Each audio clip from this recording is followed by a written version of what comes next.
O Nevermind é o álbum mais cínico do Nirvana. Ele vem logo depois de um trabalho bem mais sujo e mais barulhento no Bleach. E em comparação com ele, o Nevermind no geral tem uma sonoridade mais pop, mais alinhado com a indústria da época. E ao mesmo tempo é um trabalho em que o Kurt Cobain olha um pouco para ele próprio como criador e como ele chega nas outras pessoas com a música. E esse foi definitivamente um álbum que chegou em muita gente, chegando a derrubar o álbum do Michael Jackson como o mais escutado naquele ano. Foi nesse trabalho que o Nirvana entrou de vez no imaginário adolescente. Mas o que eles construíram dentro desse espaço, depois de chegar nele, já é mais confuso de entender. Começando por algum lugar, Smells Like Teen Spirit, a primeira música do álbum, vira bastante o símbolo dessa ascensão como o maior sucesso do Nirvana. E ela, mais do que qualquer outra, nasce de uma ironia. Por um lado, a música é tipo chamado para uma revolução. Ele manda o jovem pegar em armas, chamar os amigos, vai acumulando tensão devagar até chegar num refrão totalmente explosivo em que o personagem da música pede finalmente para ser entretido. Kurt Cobain diz que a música fala contra o sentimento de desânimo e de angústia passivo que eles tinham como geração, como um chamado para acordar dessa letargia. A música tem esse ar de fluxo de pensamentos meio desconexos, angústia, não pertencimento, vontade de fugir, para um sentimento de aventura, de libido, de violência, para depois de indiferença.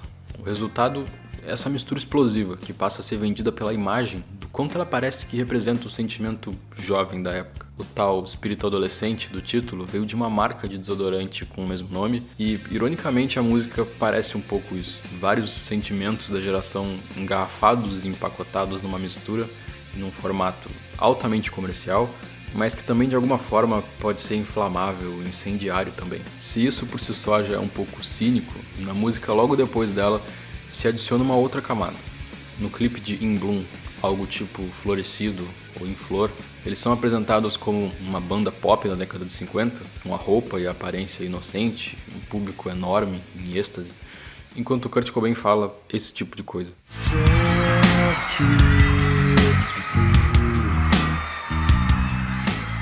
Junto com uma linha de baixo meio sombria, ele coloca um caminho temático complicado na música, ainda que dentro dos assuntos que costumam ser o Nirvana.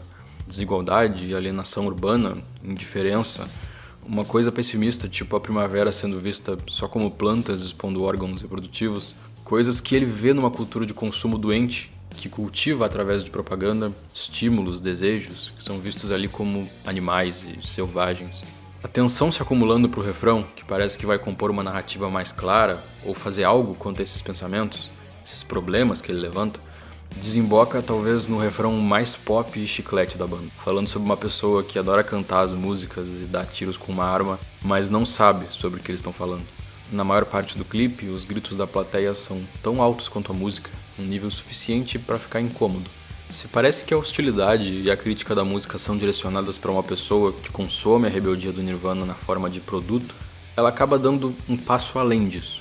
Mais do que uma crítica a um comportamento do público, que poderia ser mudado, ela é direcionada de um lado para a própria banda.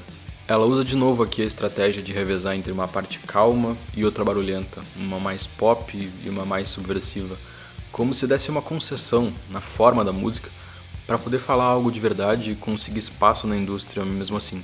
Mas, ao mesmo tempo, a música também abandona qualquer expectativa de que isso pudesse chegar em algum lugar. Como se concluísse que não faz sentido achar que se vai fazer alguma diferença só através da música assim. No máximo, essa rebeldia engarrafada é recebida com consumo ou com boicote de um público no qual eles não se reconhecem mais. O desejo desse público é ser entretido, e a essa altura o Nirvana já se vê como oferecendo nada mais que isso também, entretenimento. É um relato cru de uma situação em que não se vê mais na música um potencial transformador e quase não se enxerga a si mesmo refletido no próprio trabalho. Tudo embalado num pop um pouco genérico que, diante da situação, não consegue pensar em nada que vale a pena dizer. A última frase de Smells Like Teen Spirit, logo antes de In Bloom, dá o tom da conclusão e do título de todo o álbum. Esquece ou deixa pra lá. É um relato cru de uma situação em que já não se vê na música um potencial transformador e quase não se enxerga a si mesmo refletido no próprio trabalho. Tudo embalado num pop um pouco genérico que, diante da situação, não consegue pensar em nada que vale a pena dizer. Por mais pessimista que pareça, é uma posição menos fatalista sobre a arte de forma geral do que sobre o próprio Kurt Cobain.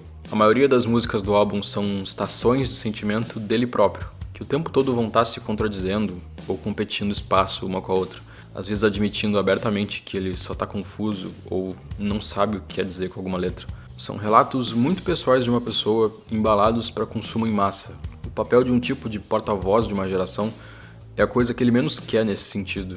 Ele totalmente assume o valor não necessariamente coletivo que essas coisas têm, optando também por deixar elas propositalmente sujas e mal acabadas, às vezes reduzindo o ornamento da música ao máximo, como uma narrativa simples, às vezes até grosseira, de 3 acordes, e o que sobra é o suco do que ele tá a fim de dizer, e às vezes não tem nada que vale a pena dizer.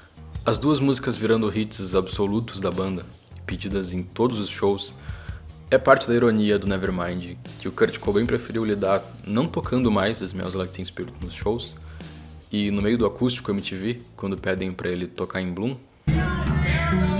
How are we supposed to play In Bloom acoustically?